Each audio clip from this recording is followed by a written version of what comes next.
Welcome to the Basic Detail channel. Today we're gonna fix the door fuel on a Santa Fe 2013.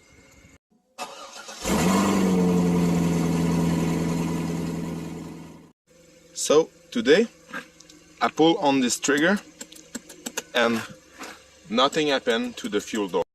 So first, this fuel door release is electric, so we're gonna start to check if the fuse is good. So now that we are sure that the fuse is good, we can go at the next step. You can always get access to the fuel door manually with this strap. As you see, there's a sign of fuel pump on it.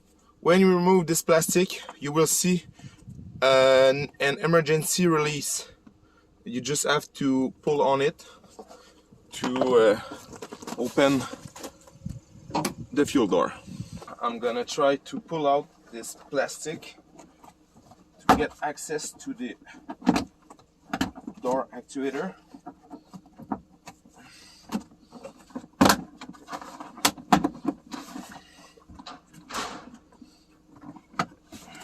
There's a screw right there, so you just have to lift the plastic with a screwdriver to get access to the screw. You have to remove this panel.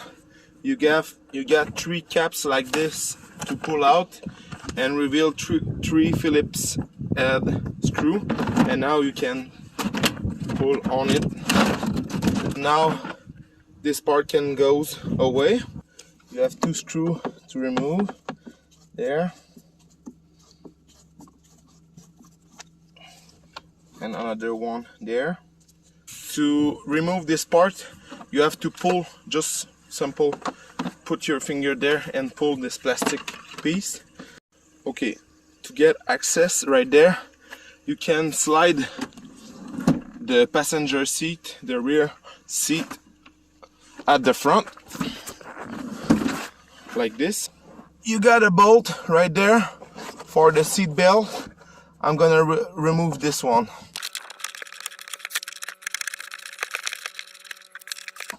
Okay, so now, as you see, there's some Loctite on the bolt, so don't forget to put again Loctite on this bolt.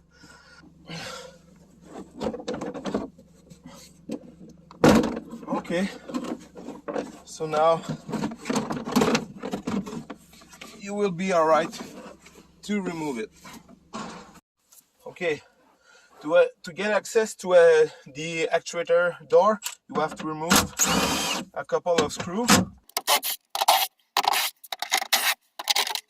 I removed the plastic and we get access to the actuator of the fuel door. This is the wire to the emergency cable, and what I'm gonna test is to see if we got some power at those 2 wires. You just have to press under and pull to release the connector. As you see, you have 2 wires at the left side right there. So I'm gonna probe those wires to see if we got some power there. So I put both of my probes on the connector. I put my multimeter on DC and see if when I pull the fuel door release, if there's some voltage.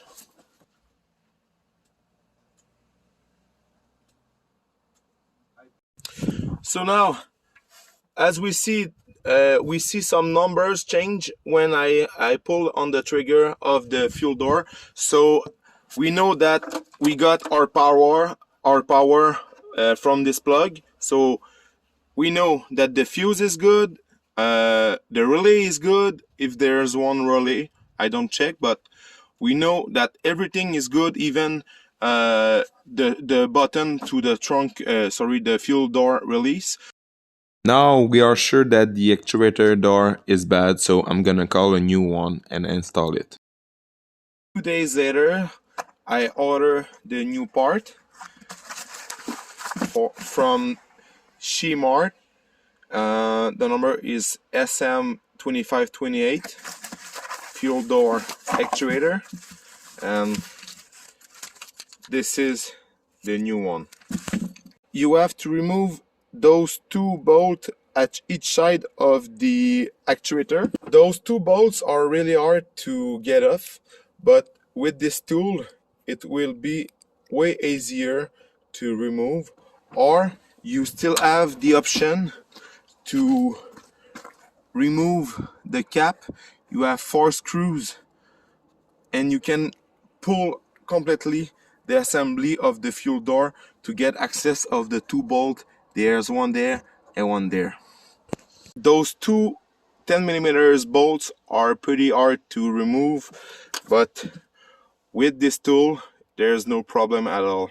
So after that you just have to pull on it.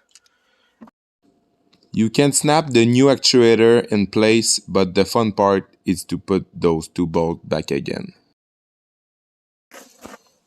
So now, when I pull the trigger,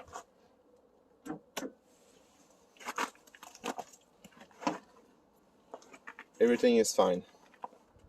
So I hope this video will help you. If you have some question, don't hesitate to ask in the comments.